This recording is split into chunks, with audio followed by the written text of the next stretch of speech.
Hello friends, welcome back to your YouTube channel. So friends, आज एक नए video के साथ मैं प्रेजेंट हुआ हूँ और आज इस वीडियो में मैं बात करूंगा एक टेक्निकल इंडिकेटर्स के बारे में जिसका नाम है पिवट पॉइंट।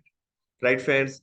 और इस पिवट पॉइंट की मदद से मैंने अपने पिछले जो वीकेंड का सैटरडे और संडे का वीडियो था उसमें मैंने 4 स्टॉक की रिकमेंडेशन दी थी और उसमें मैंने पिवट पॉइंट की मदद से मैंने आपको टारगेट निकाल करके दिखाया था। Right friends. तो आज हम पिवट पॉइंट के बारे में इस वीडियो में सीखेंगे और देखेंगे कि कैसे वो काम करता है। तो एक बार मैं यहाँ पे चार्ट ओपन कर लेता हूँ और चारों स्टॉक का एक बार एनालिसिस कर लेता हूँ। चार स्टॉक का एक बार मैं दोबारा नाम बता देता हूँ। आपका अल्काग्रो लॉजिस्टिक्स था, ठीक है। दूसरा आपका था फेम इंडस्ट्रीज। तीसरा आपका था गांधी स्पेशल ट्यूब और चौथा स्टॉक था आपका कोचीन शिपयार्ड। यहाँ पे आप नाम देख सकते हैं, ठीक है। तो इन चारों स्टॉक का एनालिसिस कर लेता हूँ, देखते हैं कि क्या इसमें टारगेट निकल करके आया कि नहीं आया, जो मैंने पिवट पॉइंट की मदद से बताया था। तो आपको पिवट पॉइंट जो भी आप प्लेटफॉर्म यूज कर रहे हैं, जिसका भी डीमेट अकाउंट यूज कर रहे हैं, सपोज दैट आप जीरोधा या अपस्टॉक या किसी भी अदर आईसीआईसीआई सिक्योरिटीज, तो आपको सिंपल इंडिकेटर्स में जाना है और आपको यहाँ पे पीवर्ड पॉइंट आपको टाइप कर देना है। आपको पिवट पॉइंट स्टैंडर्ड यहाँ पे टाइप करेंगे तो यहाँ पे पिवट पॉइंट लग जाएगा और इस तरह की कुछ लाइन ड्रॉ हो जाएगी। तो आपको सिंपल सेटिंग में जाना है।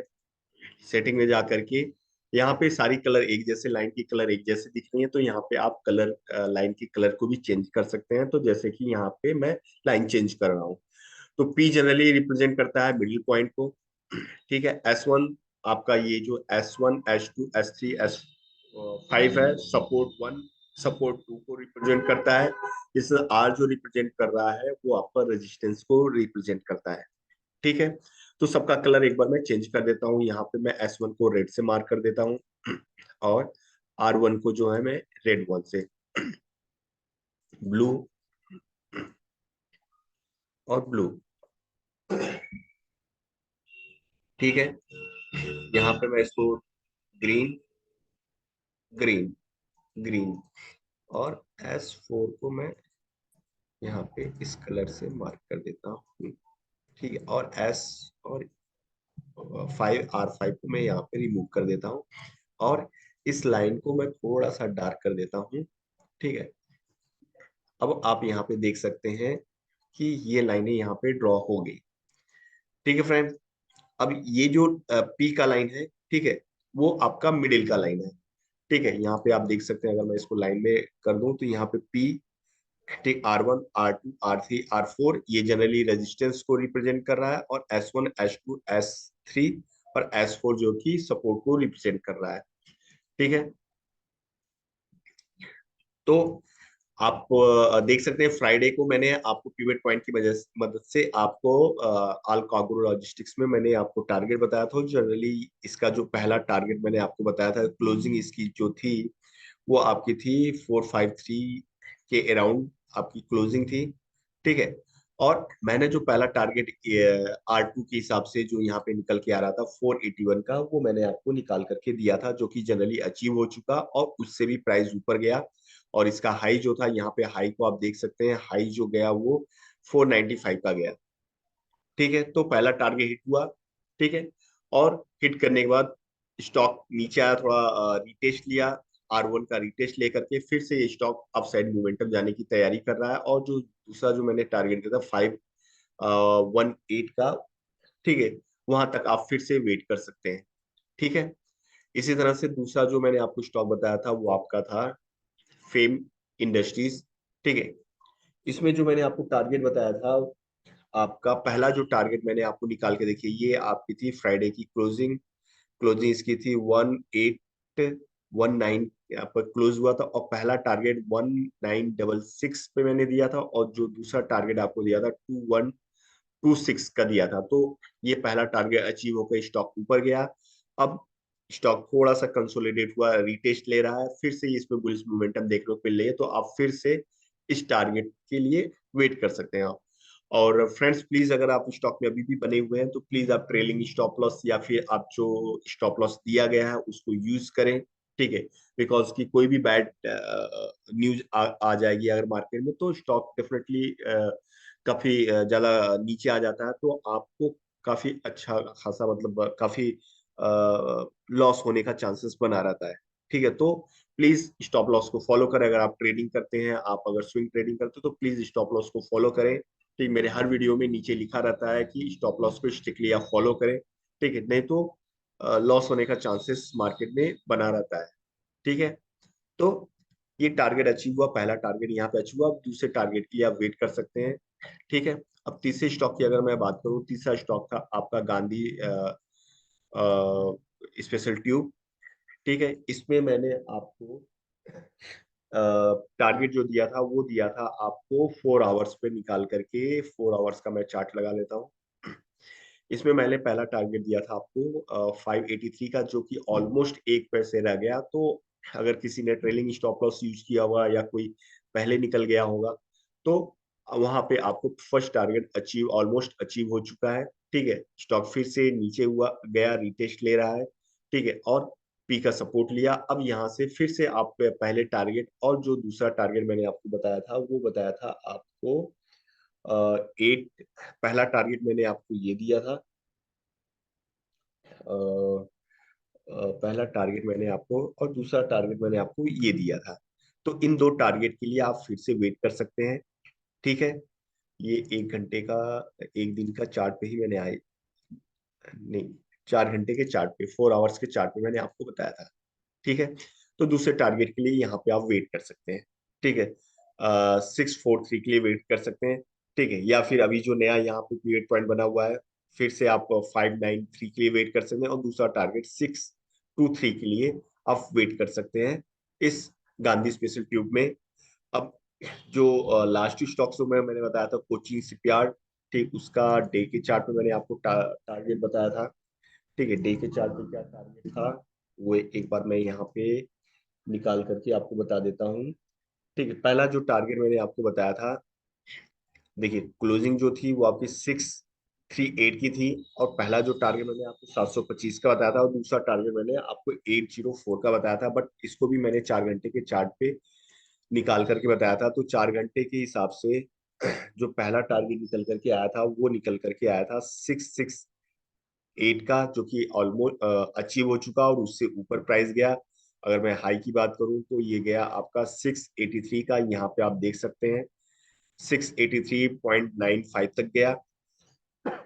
राइट, ठीक है, और दूसरा टारगेट जो मैंने 4 घंटे के हिसाब से निकाल के बताया था वो 720 का बताया था। तो आप इन दोनों टारगेट के लिए या 711 के लिए आप अभी भी वेट कर सकते हैं, स्टॉक में बने रह सकते हैं और स्टॉप लॉस के साथ। राइट फ्रेंड्स, ठीक है, तो ऑलमोस्ट सारे फर्स्ट टारगेट अचीव हो चुके हैं, और जिसमें से 2 या 3 स्टॉक अपने फर्स्ट टारगेट से ऊपर भी गया हुआ है। तो आपको डेफिनेटली उसमें अच्छा खासा मोमेंटम देखने को मिला होगा। जनरली स्विंग ट्रेडिंग जो होती है वो 1 वीक से 15 या 20 डेज तक का होता है। तो अगर आप इसमें बने रहेंगे तो डेफिनेटली आप इन दोनों टारगेट को अचीव करने में कर सकते हैं। राइट फ्रेंड्स, अब मैं आपको 50 मिनट के चार्ट पे इंडेक्स जो कि निफ्टी 50 है, इस पे मैं आपको कैसे पिवट पॉइंट की मदद से ट्रेड आप कर सकते हैं ये मैं आपको एक बार बता देता हूँ। तो यहाँ पे मैंने आपको निफ्टी 50 लगा लिया, ये इंडेक्स, और 50 मिनट टाइम फ्रेम चेंज करके मैंने 50 मिनट में इसको कन्वर्ट कर दिया। ठीक है, तो आज जो कि 16/11 है, मतलब 16 नवंबर है। तो आज की मैं एनालिसिस करके बता देता हूँ कि स्टॉक जो कि थोड़ा सा गैप डाउन खुला। ठीक है, आज गैप डाउन खुला, और मिडिल पॉइंट जो कि मिडिल पॉइंट था इसका सपोर्ट लिया, और यहीं से ये अपसाइड मोमेंटम गया, और ऊपर जो कि 18,460 के आसपास जाने की कोशिश किया, बट उसको अचीव नहीं किया। वहीं से ही प्राइस नीचे आया, और फिर से इस प्राइस के नीचे देखिए कोई भी फ्रेश रेड कैंडल नहीं बनी, इसका सपोर्ट लिया और वहीं से प्राइस ऊपर चला गया। ठीक है, तो जनरली जब भी आप कभी पिवट पॉइंट पे काम करें तो 2 चार्ट लगाएं। एक आप प्लेन चार्ट लगाएं जहां पे आप प्राइस एक्शन को यूज करें, और दूसरा आप पिवट पॉइंट का चार्ट लगाएं। ठीक है, जहां से आप शॉर्ट टर्म में सपोर्ट और रेजिस्टेंस को फाइंड आउट करें। तो दोनों को अगर आप मिक्स कर देंगे तो आपको काफी अच्छी एक्यूरेसी देखने को मिलेगी। जनरली सिर्फ आप पिवट पॉइंट पे ही ट्रेड नहीं कर सकते। राइट, आपको पिवट पॉइंट के साथ साथ प्राइस एक्शन भी यहाँ पे, जैसे अगर मैं इसको अगर प्लेन चार्ट लगा दूं, ठीक है, तो आपको जनरली प्लेन चार्ट की मदद से प्लेन चार्ट की मदद से प्लस पिवट पॉइंट की मदद से आप अगर दोनों का कॉम्बिनेशन कर देंगे तो अच्छा खासा आपका एक्यूरेसी बनेगा। ठीक है, तो आप किसी भी इंडेक्स में या फिर किसी भी स्टॉक्स में आप काम कर सकते हैं। ठीक है, तो आप देख सकते हैं कि थोड़ा सा यहाँ से पुल बैक मिला और इसके ऊपर कोई फ्रेश, जो कल का हाई था उसके ऊपर कोई भी फ्रेश कैंडल नहीं बनी और वहीं से ही प्राइस रिजेक्ट हो गया, तो ये आपका प्राइस एक्शन काम करेगा। ठीक है, बट अगर कोई लेवल फाइंड आउट करना हो तो उसके लिए आपको पिवट पॉइंट का मदद लेना होगा, जैसे कि इस ये लेवल है। ठीक है, इस लेवल को रिटेस्ट किया मॉर्निंग में भी, फिर आफ्टरनून में भी रिटेस्ट किया। अब मैं यहाँ पे यस्टरडे का निकाल के बता देता हूँ कि देखिए प्राइस गैप अप ओपन हुई और प्राइस में एक सेलिंग प्रेशर देखने को मिला और यहाँ पे S1 का सपोर्ट लिया और लेकर के ये ऊपर की साइड गया और यहाँ पे थोड़ा सा कंसोलिडेट हुआ, फिर इस पी को ब्रेक करके प्राइस अच्छे खासे बुलिश मूवमेंटम में चला गया निफ्टी 50 इंडेक्स। फिर उससे पहले की और बात कर ले, देखिए यहाँ पे R1 का ये सपोर्ट रेजिस्टेंस के पास प्राइस ओपन हुआ और नीचे प्राइस आया और पी के पास ये सपोर्ट लिया।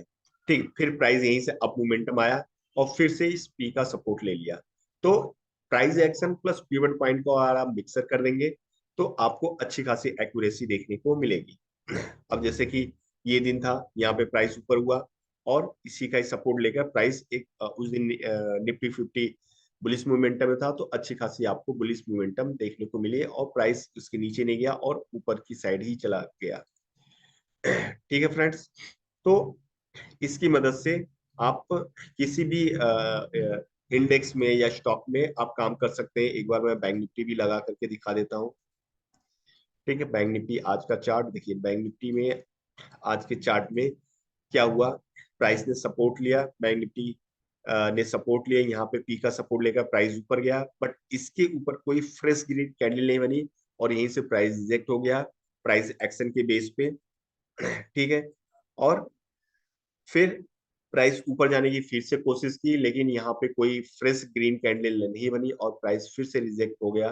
ठीक है, और ये फिर अपसाइड जाने की कोशिश किया, फिर से रेड कैंडल बन गई। ठीक है, तो इसका सपोर्ट और इस रेजिस्टेंस को ये ब्रेक करने की कोशिश किया, लेकिन दोबारा कोई फ्रेश ग्रीन कैंडल नहीं बनी और प्राइस यहाँ से रिजेक्ट हो गया। सेम चीज आप देख सकते हैं, यहाँ पर भी इस पी का सपोर्ट लिया। ठीक, प्राइस यहाँ पे R1 का सपोर्ट लेके नीचे आया, फिर यहाँ से ऊपर गया और यहाँ पे कंसोलिडेट होकर इसका ब्रेकआउट आया और प्राइस अपसाइड की ओर चला गया। राइट फ्रेंड्स, तो आप पिवट पॉइंट और प्राइस एक्शन को मिक्स करके अगर आप कोई भी ट्रेडिंग कर रहे हैं या कोई इन्वेस्टमेंट कर रहे हैं, शॉर्ट टर्म या स्विंग ट्रेडिंग कर रहे हैं, तो आपकी एक्यूरेसी काफी अच्छी बढ़ जाती है। बहुत ही अच्छा ये काम करता है। 5 मिनट, 15 मिनट, आधे घंटे, 1 घंटे के चार्ट पे एज वेल एज आपका 1 घंटे के, 1 दिन के भी चार्ट पे बहुत अच्छा काम करता है। सपोर्ट और रेजिस्टेंस आप फाइंड आउट कर सकते हैं। ठीक है, तो फ्रेंड्स इसको अपने चार्ट पे लगाइए और इससे आप टारगेट निकाल सकते हैं। ठीक, स्टॉप लॉस भी आप निकाल सकते हैं। ठीक है, जो काफी हेल्पफुल होगा आपके ट्रेडिंग जर्नी में। राइट फ्रेंड्स, सो फ्रेंड्स आज का वीडियो मैं यहीं पे एंड करता हूँ। और वीडियो आपको अच्छा लगा तो प्लीज आप वीडियो को लाइक करें और चैनल को सब्सक्राइब करें। और कोई भी क्वेरी है, आपकी कोई भी क्वेश्चन है, तो प्लीज आप कमेंट बॉक्स में मुझसे चैट कर सकते हैं। ठीक है फ्रेंड्स, तो फ्रेंड्स मिलते हैं सैटरडे और संडे वाले वीडियो में एक नए स्टॉक रिकमेंडेशन के साथ। तब तक के लिए thank you so much, bye bye.